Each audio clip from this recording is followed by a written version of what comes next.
Hey, it's Sarah. Just a quick intro about today's episode. Many of us, after the election that just happened in the US, are worried about ourselves or our family members or friends who are LGBTQ plus who are living in the United States.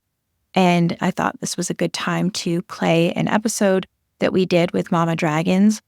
I'm going to tell you a little bit more about them in the intro that originally ran with the episode. But if you are worried about yourself, your family, or your friends who are LGBTQ plus, Mama Dragons would be a great organization to support.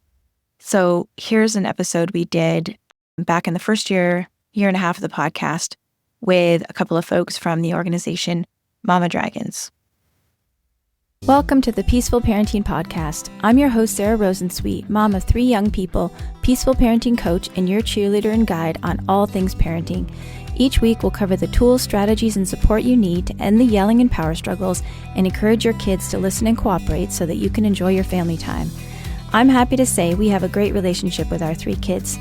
The teen years have been easy and joyful, not because we're special unicorns, but because my kids were raised with peaceful parenting. I've also helped so many parents just like you stop struggling and enjoy their kids again. I'm excited to be here with you today and bring you the insight and information you need to make your parenting journey a little more peaceful. Let's dive into this week's conversation. Hey all, welcome back to another episode of the Peaceful Parenting Podcast. Today is a very special episode. Well, I probably think all of them are special, but today felt extra special because today we're talking about supporting our LGBTQ kids, and that is a topic that is really close to my heart. Our guest today, we actually have 2 guests today. Our first guest is Celeste Carolyn from Mama Dragons organization, which I'll tell you about in a second. And our second guest is Jen, who's a mom who's involved in working with Mama Dragons. And she is going to share her story of being part of an evangelical community and having her child come out as gay, and how she handled it, and how her family handled it, and how her community handled it. It's a really moving and interesting story. And I think you're going to really learn a lot and be moved by her story and learn a lot from Celeste, as I did. So Celeste is the executive director of Mama Dragons. And Mama Dragons is a nonprofit that supports moms and parents. And it was created by Gina Crivello when she gathered a small group of Latter-day Saints mothers together as they navigated supporting their LGBTQ children in a culture that was not affirming. Since then, Mama Dragons has grown to become a leader in affirming parent education and offers support to more than 9,000 members worldwide. Okay, that made me cry a little bit. So let's dive in and meet Celeste and Jen. I can't wait for you all to hear this conversation. It was so good. Hey everyone, welcome back to another episode of the Peaceful Parenting Podcast. I have 2 guests with me today, which is a first. This is super exciting. I have with me Celeste Carolyn and Jen Blair from Mama Dragons, and I'm going to let them introduce themselves. Celeste, if you could introduce yourself first, and then Jen. Sure. So I'm Celeste Carolyn. I'm the executive director of Mama Dragons, and I live just outside of Seattle in this little fishing town called Bremerton with my partner, Jamie, and our dog, Jackson Blue. And we have 3 adult children and 5 grandkiddos. Amazing. Yeah, and you just were telling me before we started recording that you got the kids as adults, so you get to enjoy all the benefits of having adult children and then grandkids without having had to do all the heartache of raising them. Yeah, there's still those moments when the kids boomerang, right? Yeah, but yes, sure. the grandkids are so fun. Yeah, I can wait because my oldest is 21, but I can't wait to have grandkids. And Jen, if you want to introduce yourself.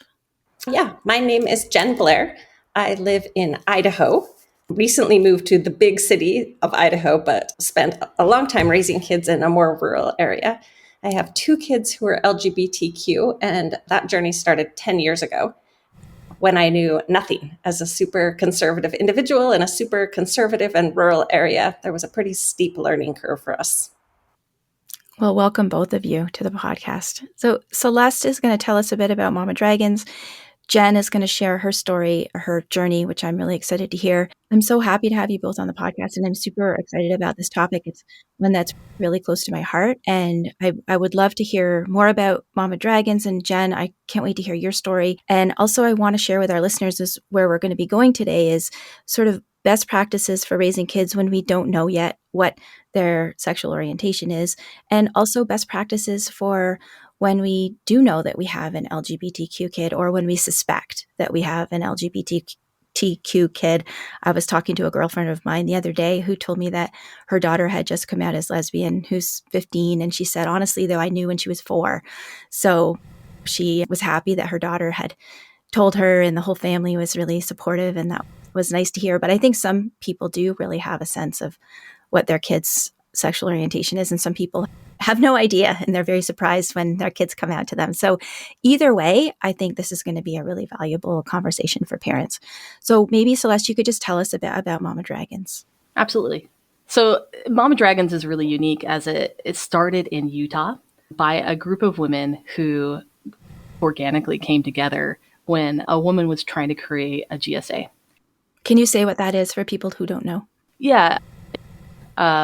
Gay Straight Alliance. Gay Straight Alliance. It's so strange because I live in Seattle and these things are almost like organic. They're like, oh, yes. So she was starting a Gay Straight Alliance, and she really wanted to seek support because she wasn't unsure of how to support some of these kiddos. So she gathered this group of women that she knew that through media or blogs or some other source that had LGBTQ kids. And as soon as she brought them together, things shifted from her getting support from them getting support. And soon, like, this little message thread kept growing and people were being added and being like, oh, I know another person that this might help. And in a really short period of time, this group had to change into a Facebook group because it was so big. And then it just rapidly grew. So that was back then. Now we are over 9,000 moms. We have dedicated support groups. We're a 501c3. We have a ton of education programs. And really, our root of what we are is we support parents and mothers to become affirming of their LGBTQ children so that they can therefore go and affirm and celebrate their kids out in the world. And because we started in these religious roots, which in Utah is Mormonism, but now our group is very diverse. People that are Mormon or LDS, we have folks who are Christian, come from evangelical faiths, we have people who are Jewish. Like, the story is all the same, that they're coming from these spaces of feeling like they didn't have the resources or they didn't have the knowledge to even really know how to get there. So we take people from a place of like maybe just not knowing what to do and then guiding them through, which is unique than other spaces where they just gather people who are already allies. Well, and from what I understand, I think the Mormon church and some evangelical churches have historically been fairly hostile to LGBTQ people, right? So this is even more of a radical organization because it sounds like your roots at least have been within populations where their communities were, I would say, less than supportive of somebody who was LGBTQ or had LGBTQ kids. Absolutely. And you'll hear in Jen's story, but it's really fascinating seeing moms know there's this attachment and love that you have for your child. And when you have an organization or a church or a culture that says, hey, your child is less than, often there's something that happens in a mom that tends to question of like, that doesn't feel right. Like, my intuition says that this little kid that I've seen grown my entire life isn't broken. And when that starts to happen, they no longer have a support system to process that with. Their family generally are the same culture or religion that they come from. Their support system around them just doesn't have the means to support them through that. And so they end up searching for something outside of themselves. So I was listening to, probably a podcast with Dan Savage, who I know because he's a Seattle guy who's a great activist. And he told the story of when he came out to his mom, who was Catholic. He was really worried about what she was going to say. And she thought about it and she said, well, maybe this is one thing the priests are wrong about. Yeah. So she was able to reconcile her religion by thinking, well, maybe they could be wrong about this one thing. Yeah. And as we know, too, that when people are trying to understand something about diversity or something that they don't know about themselves, that it's sometimes difficult to find a space where you can ask vulnerable questions, that you feel like sometimes you'll be attacked, that you're like, I feel too much shame to ask this question. And what I love about Mama Dragons is that in those support groups is there space for that to be like, I'm having a really hard time with pronouns, or my kid changed their mind again. And is this real? How do I know this is real? And those process of asking questions allows for space to be educated, allows space for thoughts and to be challenged. in a really soft kind of guiding way.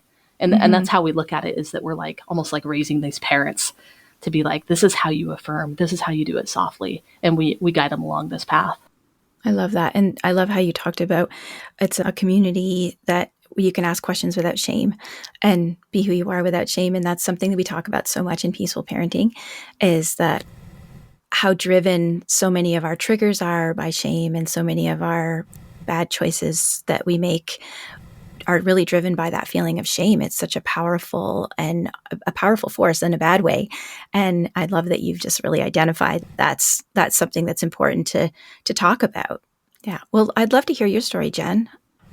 So the beginnings of my story are probably the most relevant to the organization. About 10 years ago, my oldest son, he had been struggling, and we knew that he was struggling, but we were naive. And how old was he at the time? 16. Okay.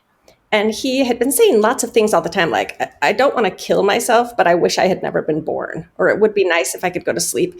And in our naive innocence, I guess, we chalked it up to the idea of teenage angst that you always hear about, right? Like, oh, those darn teenagers, this is what they're like. This is what people mean when they say it's the hard parenting a teenager.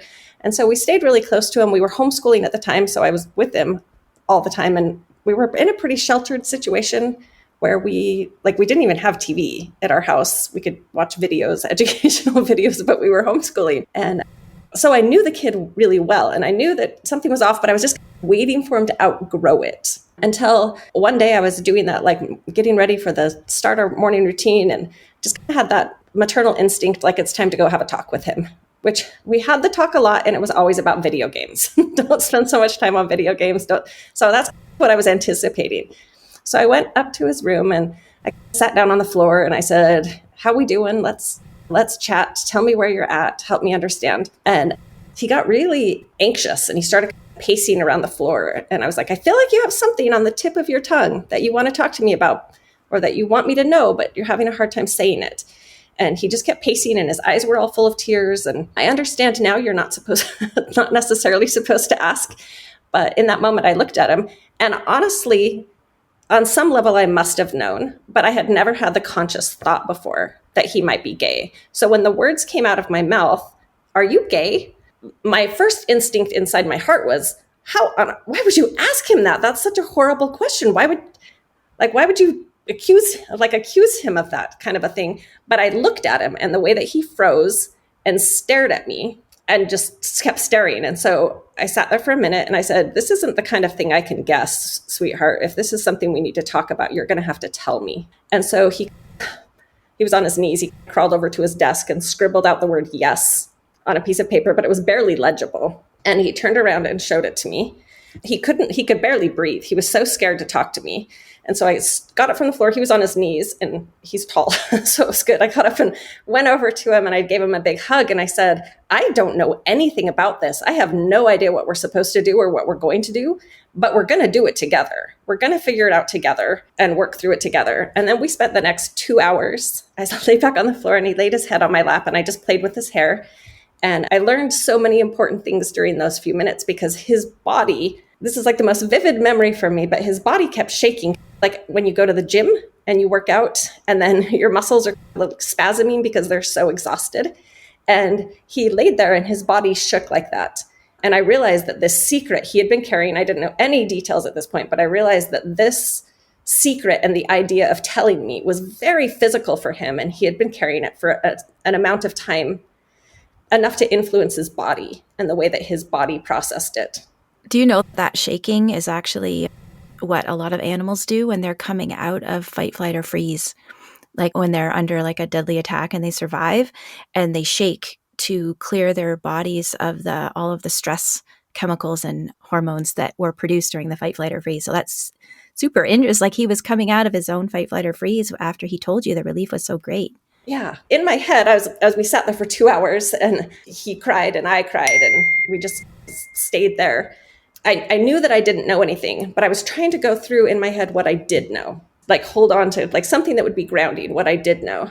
And I realized that everything I thought I knew about being gay or being in that realm had to be wrong, because I knew this kid more than I knew those things. And so all of the things that I thought I knew were suddenly wrong.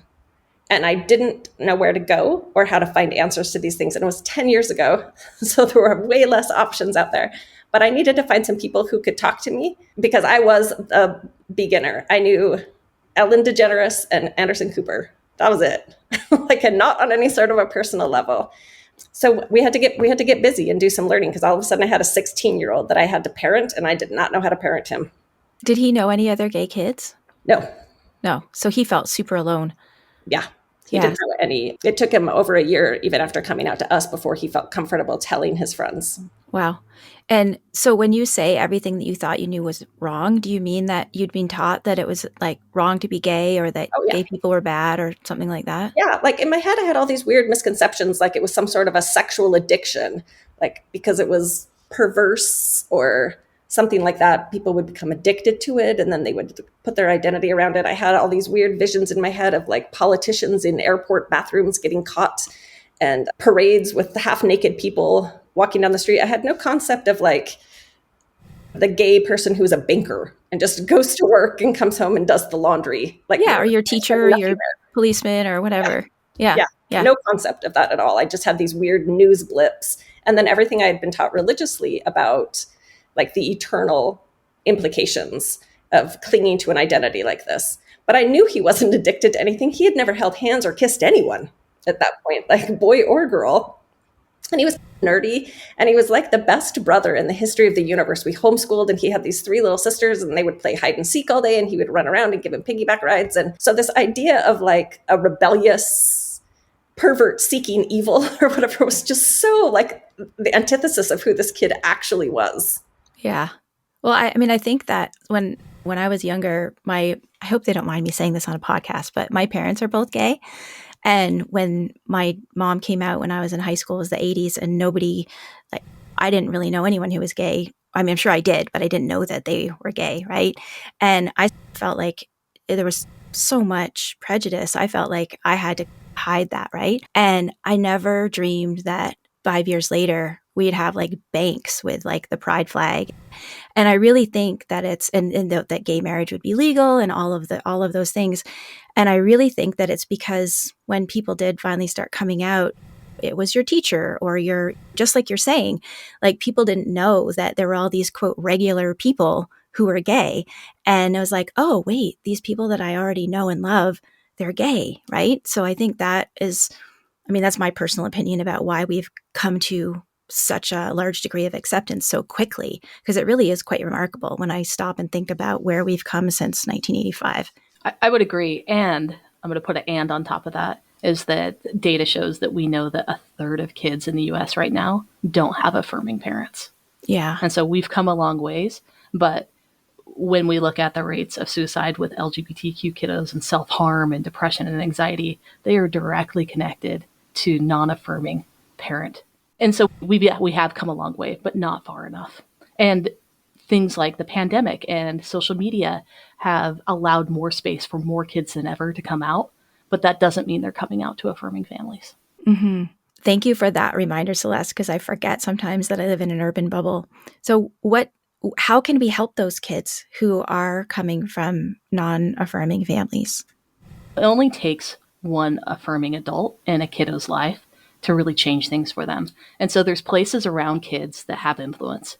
So either it's you're a parent of a kid that you see out there, you're a teacher, you're a doctor, you're a therapist. All those places have influence over that kid's life. And it takes all people, right? Like, so if you see that there's a kid that maybe has a non-affirming parent, that there's moments that you can affirm their identity, use their pronouns, you can give hope for that kid. And you can influence those parents in a loving, kind way. Literally, it takes like a group of people, their whole system, to make a difference. Like as Jen was talking about her story of having this kiddo in a small town in Idaho, like it can't just be her that's trying to build up this kid. It has to be more than that. If she's the only one in his corner, he's still going to suffer from this culture that's around him. And so I look at it as if people are listening to this podcast that are future parents or they're on the outside looking in as allies. of how do we personally move from that space of like shame of seeing things happen that we feel uncomfortable with, to almost like using that guilt as like a motivator to be like, now do something, like do anything that you can that's within your range to show that child or adult that they are loved. Yeah, and sometimes it can be small, really small things too. Like parents in my membership was talking about how she was driving her 13-year-old son and his friends to a hockey practice or something like that. And one of the kids said the F word, and she stopped the car and she turned around and she said, I won't tolerate anyone talking about other people like that. That's not okay. It's not cool. And I thought that was really great that she did that, and that one of those kids in the car could have been gay and not out to his friends, but she had just shown that she could be that affirming adult for him, right? Like a safe person. And I know, like, for example, Jen here on the call has done awesome things for community and kiddos. We've volunteered together with youth programs and done other things throughout our career together. And it's amazing to see the difference of just having a few affirming people around these kiddos, what it does to their development. Yeah, and I think that's a good sort of segue into parenting practices. And it's funny you mentioned Anderson Cooper, Jen, because I heard him on the radio about 10 years ago talking about when he was growing up, his mom in the 70s would refer to this gay couple, friends of theirs, as a married couple. And of course, gay marriage was not legal in the 70s. But he said when she used language like that, and he, as a little boy, he knew he was gay, but he knew, when I tell my mom that I'm gay, she'll be okay with it because of how she had talked about other people in her life, right? So even if we don't know what our child's sexual orientation is, the way that we talk about different kinds of people in our homes matter. And that's what I took away from that, right? So we can't assume, but the way that we treat people and the way that we talk about people really gives messages to our kids. Is my mom or dad going to be supportive of me or not? I feel like we were super lucky in the fact that it was long enough ago that it was a non-issue. So we had the experience, I guess, that we hadn't said a lot of negative things. We hadn't participated in any legal campaigns. I know lots of parents, when their child comes out to them, they have participated in Prop 8 against their child, or they've said things at home. We were really lucky that we hadn't ever said anything negative. It was just a non-issue for us. It was not on our radar. We didn't know any people. It was like this make-believe other world. So we hadn't said any positive things, which I desperately wish we had, but we hadn't said any negative things either. So we had like a halfway starting point where we only had to get rid of the messages from the community and that we were hearing from our church. And thankfully we didn't. I'm sure we said unfortunate things that we regret, but it wasn't. Thankfully, we hadn't done anything negative. And I consistently hope that parents will consider that when they're talking about politics or talking about laws or talking about those sorts of things, that they might actually be talking about their own kids and they just don't realize it yet. Yeah. And same with, we're talking a lot about gay kids, but same with trans kids or non-binary kids, right? Especially because it's in the news so much these days. I think that's a really great piece of advice. Is there anything else that you would add that you wish you had known, that you didn't know you were raising a gay kid, but looking back, you wish you had known, and maybe that would help some other people?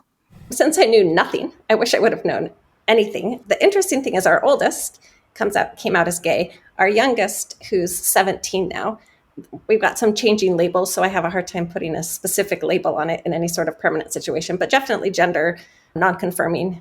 We're using they, them pronouns. And the difference between the turmoil we went through the first one, now we say he was only gay, but we didn't know anything, compared to 10 years later when this younger sibling comes out. And when they come out, we're able to say it was a whole different parenting experience. We had changed everything about the way we parented by then. And man, I wish that we had been that prepared when the first came out. I wish that we had been exposed to some ideas outside of our own culture and background. We were so isolated, so insulated, that we knew, like, what do I wish I knew? Anything. I wish I'd known anything at all before I started, because the difference when the last one started talking to us when they were about 12 was phenomenal in the way that we responded and handled it and worked through all of that. Knowledge is power. I wish that we could get parents to consider that this might be them or it might be their kids' peers, and it's worth learning about. That's such good advice. So don't, as I was suggesting, don't assume you're raising all straight kids. And what a difference it was for your youngest child when they're questioning, and they didn't go through that 4 years or whatever that your oldest child went through of what you were thinking was just teen angst, right? So your youngest must be very grateful to their brother for paving the way and making life a little bit easier for them. Absolutely. Yeah. So don't assume, watch the things that you say or the actions that you take, because you might be talking about your kid, and educate yourself about different possibilities. I think those are some really great takeaways. What about for parents who do know whose child has come out to them as LGBTQ, and what are some things that you've learned over your years of working with Mama Dragons that are really helpful for parents who do have gay kids? I'll speak first to the ones who are surprised or shocked. Like, take a deep breath. It's going to be okay. And your most important job is the same most important job of their entire lives of parenting is love the kid you have. And then you can figure out the rest of it as you go. But take this kid in their wholeness and their completeness and everything awesome about them that you love, and just love them. And then you can learn the rest of it as you go along. That's so great. I heard somebody once say that if your kid comes out to you, you shouldn't say, well, I love you anyway, or I love you no matter what. Because that kind of is a little bit othering maybe, but just love them. Let's just leave it at that. Just love them. Anything else that either of you want to add for maybe somebody who's not so shocked? Is there anything or even more for the shocked parents? Yeah, I think that support is essential for parents, is that parenting is hard in general. And parenting LGBTQ kid is even harder when we live in a world that isn't completely affirming, that we have subcultures everywhere that are saying that your kids are broken or don't deserve the same privileges as other kids. And even if your house is affirming, those outside pressures add a stigma and a marginalization that hurts them. And so parents need more than just them. They need an outside support system.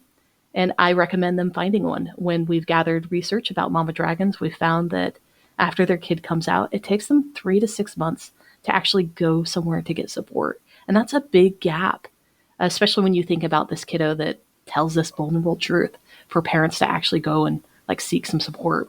I think the other thing I've watched is that often parents will rely too heavily on their kiddos to educate them. And what we need parents to do is educate themselves and then go back to their kid and say, hey, this is something I've learned. Does this sound like what it means to you? There's a responsibility of parents to do their own work and then check back in with their kiddos. We'll put some resources in the show notes for parents. I'll ask you to send me some, and we'll put those in the show notes. Jen, going back to something you said before, when you said you asked your son if he was gay, and then you said you later learned you're not supposed to ask that. Can you talk about that a little bit? Yeah, absolutely. And there's lots of instances where parents ask and it's fine. But there is something to be said. Often the kids aren't ready to come out.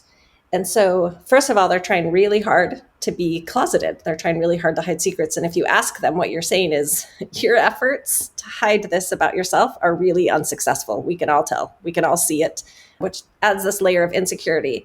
But a lot of times with teens, at least I've noticed this in rural Idaho, and as we've done different activities with kids, if the kids aren't ready to come out yet, they will lie to you.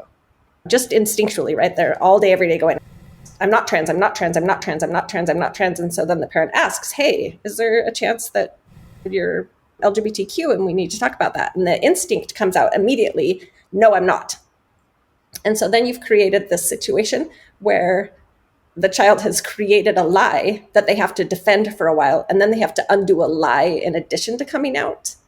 So if you can provide opportunities, I wish that I had known anything about using gender neutral language instead of constantly talking about your wife as he was growing up, probably starting when he was a little teeny kid. One day, you and your wife. If I had used more gender neutral language all along, you and your partner, or when you're dating someone, or one day when you get married, we'll love you both. Instead of using these really gendered words all the time, I think we could have changed the entire culture of our home by providing it as an option for him. That space was available instead of, it didn't exist. We talked so much about his wife, his future wife and children. Well, yeah, going back to that, not assuming, right, that your kid is straight. And also, somebody else told me this, that if you do suspect that your child is LGBTQ, and you're not going to ask them because I love the reasons that you just gave, but drop lots of hints that you're open to the idea of them, not maybe them specifically, but like have conversations in your house where you talk about news things or something that show that you would have a positive reaction if they were to come out to you. Yeah, absolutely. I think you can be super direct without questioning them and saying, whoever you love, whoever you are, we love you for yourself. Nothing will ever change that. Very directly and specifically to all the kids, and just that's a matter of normal conversation. That's fantastic. Is there anything that you wish I'd asked you, either of you, that you think it's important for parents of LGBTQ kids, whether they know it or not, that you would like people to know? I think there's just a lot of misinformation out there right now about things being a trend, or that the kids are learning this on TikTok and that's why it's happening. Like, if I hope parents, when they hear that stuff, actually go read research, like academic research that's like, what is actually happening? And what they show is that our world is just allowing people who have been terrified to come out to have a little more space. That we're challenging gender in a way that should have happened hundreds and hundreds of years ago, to say, it doesn't matter if I'm wearing pants or a dress. Like, why are we still fixated on this? Right? Like, and our kids are smarter than ever of saying, like, hey, we can accept each other. Why can't you just accept us? And I love that concept of like, that our kids are smarter than we are, that they have this like radical acceptance. They have this ability to explore their identity that we were probably terrified to do, and empower them to do that. Like, empower them to be like, there's room to try on lots of different things. Like, that's what our adolescence and college is all about, right? Like, is to explore that identity. That's beautiful. Why do you think people are so threatened by that? Well, I think that's what the backlash is that's going on, right? About the quote trend. Yeah. I think it really challenges a lot of patriarchal beliefs, like this whole concept that our world is based upon these gender roles, that men do this, women do this, certain groups have power, less groups have power.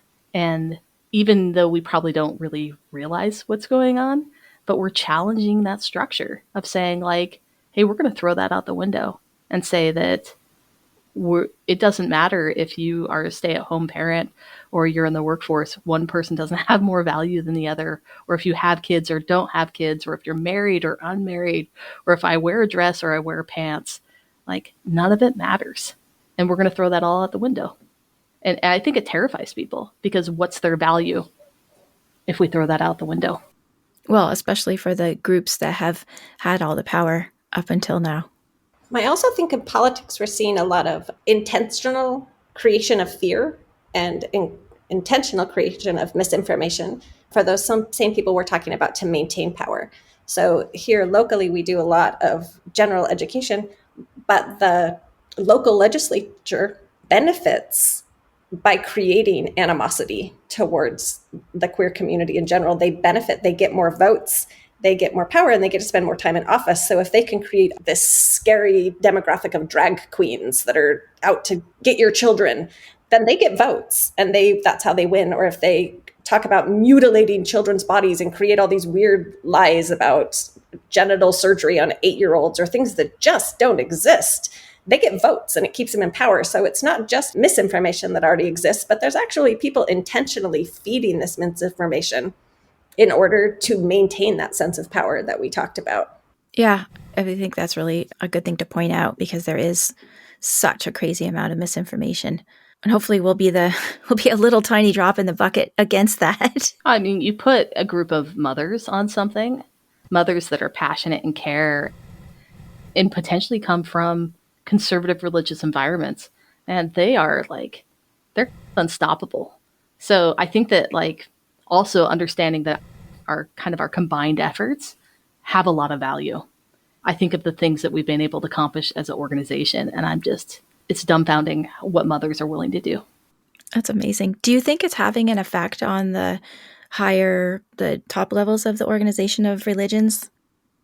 I think so. I think it's it's scary for them. I think that they're trying to figure out how to not lose all their membership, because that's what's happening in these conservative environments, that these kiddos are saying, this doesn't feel right. You're like outing and like othering all these people, and we're not going to participate in it. And churches exist because of their membership. And when that all flees, they have to do something different. Good. All right. With my own religious background, I can see monumental change just in the past 10 years. When my son came out, I turned first to my church, and I was going to like religious bookstores trying to find resources, and it didn't exist. There was nothing there. In the past 10 years, there's in these same bookstores an entire section. It's still very faith affirming and from the church's angle, but an entire bookshelf of options on this subject for parenting. They've created an entire website on this topic. Wow.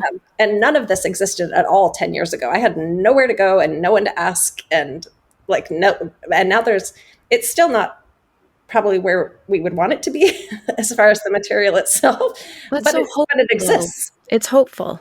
Yeah, it exists, and it didn't 10 years ago. Well, and that's going to save some kids' lives. And I think, too, that when you're around people that are part of the LGBTQ community, it's really hard not to love them, honestly. Like, and so when you think about parenting and that concept of being like, someday you might have an LGBTQ kid, maybe you should have some queer friends. Like that, just having some queer people in your life like shows that you're affirming, and it gives this additional support system. Like I think of so many of people who have come out to me because I'm part of their system, whether it's family or friends, or that I'm the safe person because I'm queer. But that dynamic allows safety. It's that one affirming adult that like, well, I may not be ready to tell mom, but I'm going to tell Celeste. I love that you've been able to be there for those kids. I imagine that happens to you too, Jen. Yeah, we have lots of people who come out first time because these teenagers watched me respond to my own children. And so they're expecting a similar response for them. It's almost like a practice run to be like practice saying the words out loud to a maternal figure who's got like all of the maternal vibes and stuff, like a practice, like, okay, how could it possibly, might this possibly look like with my mom? Kind of practice and warm up. Yeah, we hear it all the time. That's beautiful. Well, thank you both so much for coming on. It's been a really great conversation. I know it's going to help a lot of parents and kids. Before I let you go, I'm going to ask you, Jen, if you could go back to your younger parent self, what advice would you give yourself? At the time, my younger mom self was trying desperately to create perfect children that could fit into the world. I knew what the world wanted and demanded, and I was working really hard to create children who could thrive and survive in that environment. And if I could go back and start over, I would tell myself that I did not need to change and mold these children. I needed to support these children and change the entire world so that these kids who were already just fine could survive and thrive. It wasn't them that I needed to mold and create. It was the world around them that I needed to change. Well, you're doing that now. Amazing. Celeste, is there a piece of advice that you think parents who are just starting out on their journey should know? Something I learned recently that I feel silly that I was just learned is that every group, a minority group, has minority stress. And most minority groups learn to cope with that stress in their family of origin. And so if you are Black and you grew up in a Black family, you learn how to cope with that minority stress and racism from that Black family.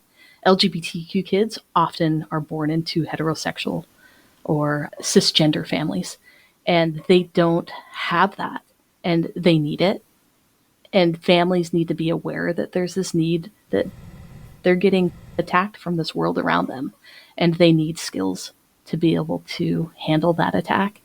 And families have a responsibility to build up their kids to handle that. And it's something that they've never experienced themselves. Right. Mine was the opposite. Yours is unique. Yeah. Well, and then I think my dad is also gay.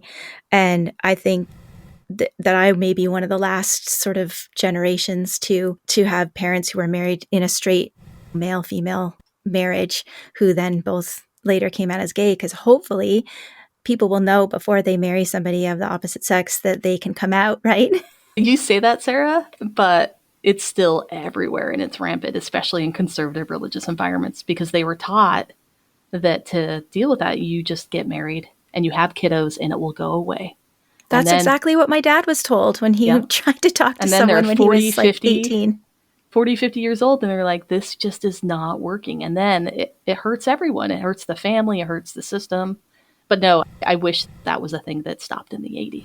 You're right. You're right. And again, I'm showing my bubble. But I would say for sure, I am still told regularly, my son's 26 now, and I'm still told regularly that if I want him to be happy, I need to make sure he knows, right? These parenting ideas at 26, I'm going to tell him that if he just will marry a woman, if he'll just have children, then he'll find true joy. Then he'll understand. And I get a lot of pressure from a lot of people to make sure that I'm teaching him this message, because otherwise he's always going to be miserable. He's always going to be lonely. He's always going to be, and I get that all the time. Oh my gosh, that's terrible. He can have kids. Absolutely he can if he wants to. It's going to work a little harder than a male-female couple might have to, but he can have kids. And he might have 10 cats instead, and that's fantastic if that's what he chooses. Yeah. Or he may be ace and not want a partner at all. Yeah. Right? Like, or want a partner and do things differently. I think there's just so many roads. Like, it's just, I just am so excited for youth today to be like, go figure out like this like gray area of life. Like, let's get away from the binary. This binary, let's throw it out the window. Yes. Bye-bye, binary. Absolutely. All right. Well, that's a good place to end. Tell us a little bit more about where we can find out more about Mama Dragons. And as I mentioned, you will put some stuff in the show notes, but just give a shout out. So your first step to get involved as a parent is drop by mamadragons.org. Right on our landing page, you're going to find a bunch of resources. One of them is called Parachute, and it's an e-learning program for parents. And there's multiple courses on how to start affirming parenting. We also offer suicide prevention classes and then support groups. And you can find access to all of those at mamadragons.org. Great. And I also just want to say, like we've talked around it, I think that it's important for parents to know that if they aren't affirming, then their kid has, what are the statistics on suicide? Essentially, like, it depends on the state, but essentially you're at 4 times the risk, depending on what type of letter you have in the LGBTQ alphabet. And it goes even higher for trans kids, and it goes even higher if you are a minority on top of that. Yeah, so that's really serious. And if anyone's made it this far and isn't taking us seriously so far, hopefully that will make them have another think about this, because it's literally a matter of life and death for kids, how their parents react to them. It is. So, and we're grateful for anyone who's just willing to just step in and say, I don't know about this, and I'm just trying to figure this out. Yeah, you have a shame-free environment for parents to learn. So thank you for that. Bye. Thanks for listening to this week's episode. I hope you found this conversation insightful and exactly what you needed in this moment. Be sure to subscribe to the show on your favorite podcast platform and leave us a rating and review on Apple Podcasts. Remember that I'm rooting for you. I see you out there showing up for your kids and doing the best you can. Sending hugs over the airwaves today. Hang in there. You've got this.